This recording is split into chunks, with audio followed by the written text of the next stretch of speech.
Биохакинг. Какво е биохакинг? Сигурно някои от вас знаят. Все пак ще се опитам да дам едно по-точно определение, защото някои се объркват. Ще започна от това какво не е биохакинг.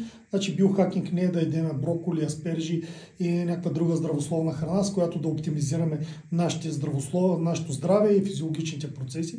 Биохакинг идва от хакване, термин, който се използва в компютърните технологии, да надхитриме системата. Това означава хакване. Кои са нашите системи? Това са нашите физиологични системи. Да използваме такива методи, такива вещества, начини, с които да надхитриме физиологията, която ни е заложена генетично. Биохакинга съществува от доста време. Може би е почнал да се използва дори преди да му е сложено това име. Дори да си налиеш една чаша вино, една чаша ракия, също е вид хакване на системата, на нервната система, да се отпуснем. Така, нали, леко стъп страни на шегата. Да, може би някои правят първата асоциация с допинга в спорта. Да, допинга в спорта си е едно чисто хакване на физиологичните процеси с цел подобряване на спортните резултати. Биохакването може да бъде в различни степени. Такова биохакване можем да имаме на умствените процеси. Не е тайна, нали, много работещи на Уолл-стрит използват психостимуланти, дерал, разни други антидепресанти, успокоителни вечер да се върнат нормално в нормално състояние, на другия ден отново да започнат този кръговрат. Това също си един вид биохакване.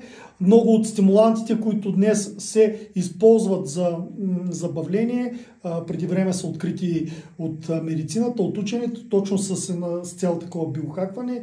Различни халюцигени, като LSD, например, са използвани за подобряване на креативността при учени, различни амфетамини, метамфетамини и така нататък, пък за подобряване на концентрацията, пак отново на учени, на хора с различна професия, летци, космонавти, може би, не знам, мога само да гадая, но да, при тях едно така подобрено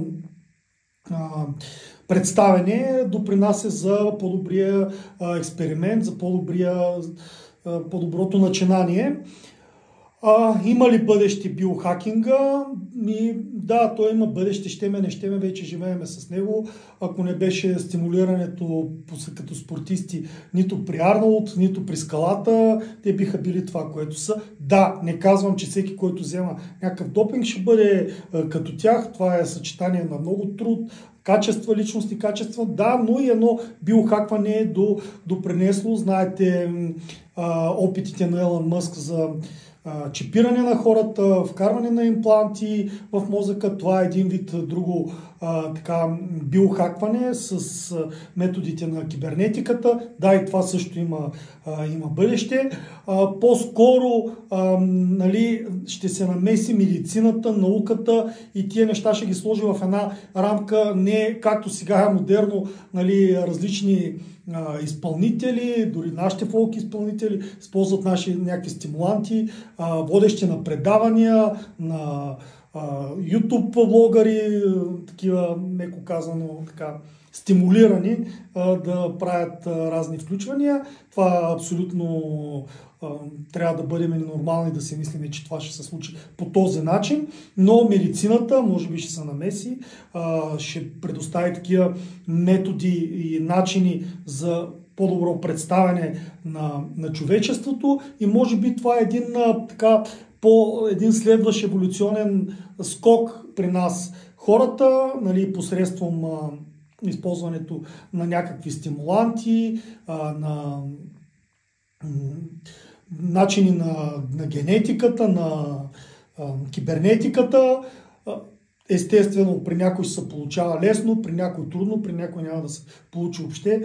Това все пак е някакъв вид естествен подбор и начин на хората да минат на едно следващо еволюционно ниво. Света просто, в който живееме, конкуренцията между различните хора, различните професии, сега между хората и изкуствения интелект, просто самия процес е неизбежен и това е един следващ етап в нашето развитие. Няма нищо страшно, минали сме като животински видове минали сме през подобни неща. Една от теориите как са появили месоядните, нали, в един момент сме били живите организми на Земята.